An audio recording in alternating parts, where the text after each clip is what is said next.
Penguin Random House Audio presents The Infodemic: How Censorship and Lies Made the World Sicker and Less Free, by Joel Simon and Robert Mahoney. Read for you by Rob Shapiro. Introduction. This book chronicles the way in which censorship was deployed in countries around the world in response to an unprecedented threat to public health. Alongside the COVID-19 pandemic, there was an infodemic, a deluge of lies, distortions, and bungled communication that obliterated the truth. This infodemic did not spring from thin air. By suppressing the news and manipulating the public, governments helped fuel the infodemic and then exploited it to deflect criticism and consolidate power. It was not just misinformation that undermined the global response to the COVID-19 pandemic. It was censorship. It was censorship that turned a terrible disease into an assault on rights, as governments suppressed not just speech, but a broad range of political activities. Instead of communicating openly with citizens, governments suppressed critical information or actively misled or confused their citizens, a strategy that has been dubbed censorship through noise. In response to the pandemic, many governments increased surveillance, in some cases introducing new technologies that offered limited public health benefits, but allowed authorities to track people's every move. In democracies, governments relied on a more sophisticated and increasingly effective means of censorship, drowning the truth in a sea of lies. The intersection of new communication technologies, declining public trust, and collapsing local media made these technologies exceedingly effective. The result is that people around the world are not only less healthy, they are less free. Despite their vastly different experiences with COVID-19 and their different political systems, most governments were united in a shared desire to downplay the threat of the disease and cover up their own incompetence. In order to succeed, they had to silence the experts and censor the independent journalists who amplified their voices. As a disease, COVID-19 was uniquely suited to such an endeavor.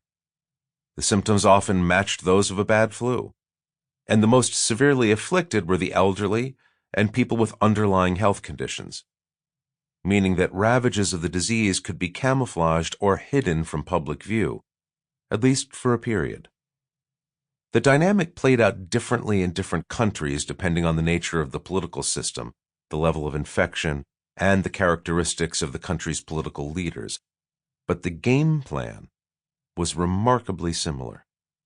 Suppress, marginalize, minimize, undermine, deny, and confuse. COVID-19 first emerged in China, one of the most heavily censored places on Earth. China covered up the initial outbreak by silencing doctors and by hunting down and jailing the small group of independent bloggers who documented events in Wuhan. From China, censorship spread along with the disease to Iran, Egypt, Russia, and across the authoritarian world, where governments not only suppressed critical coverage, but used the public health emergency as a pretext to usurp power, implementing new laws limiting assembly and speech. In populist-led democracies, Brazil, India, and the U.S., governments relied less on brute repression and more on the techniques of modern censorship, which involves confusing and manipulating the public by discrediting and undermining independent voices. Misinformation is a tool of the new censorship, but it is also a byproduct, as rumors, lies, and distortions fill the void when governments mislead the public.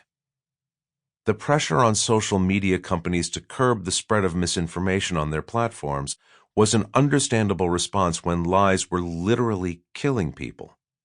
But empowering Facebook, YouTube, and Twitter to remove political speech may ultimately play into the hands of the state. It's all part of a global political shift in which governments increasingly have the upper hand. It was censorship, both the crude and the modern kind, that made it possible for governments to undermine public trust while asserting new powers. But of course, governments needed to consider the use of certain authorities in order to fight the pandemic, including restricting movement and implementing mask and vaccine mandates. While the legitimacy of such efforts provided cover for governments that sought to use their expanded powers to curb dissent, it also made it difficult for defenders of civil liberties to draw a bright line between necessary restrictions and those that were excessive or opportunistic. One framework for evaluating the legitimacy of government actions during the pandemic is to determine whether they were legal. Under international law, governments have the right to impose temporary restrictions or even suspend certain rights in response to threats to public health. To do so legally, they must first declare a state of emergency and show why severe restrictions are necessary. The problem with relying on such international legal standards is that most governments do not abide by them even during the best of times. Because the COVID-19 pandemic represented a clear threat to public health, one requiring government intervention, some actions taken by governments may have been legitimate, but not legal. Others, conversely, may have been legal, but not legitimate. The most nuanced framework for evaluating restrictions on freedom in the context of the pandemic is positive and negative liberty. This concept, as developed by the philosopher Isaiah Berlin, is sometimes expressed as freedom to and freedom from. Berlin outlined his ideas in a series of lectures delivered at the height of the Cold War and later assembled in a 1969 volume entitled 4 Essays on Liberty. There is an open war that is being fought between two systems of ideas which return different and conflicting answers to what has long been the central question of politics, the question of obedience and coercion, Berlin wrote. Why should I or anyone obey anyone else? Why should I not live as I like? Must I obey? If I disobey, may I be coerced? By whom and to what degree, and in the name of what, and for the sake of what? Negative liberty, in its most reductive sense, is freedom from government constraint. All people must be protected against a range of government intrusion on their physical person and into their ideas and thoughts.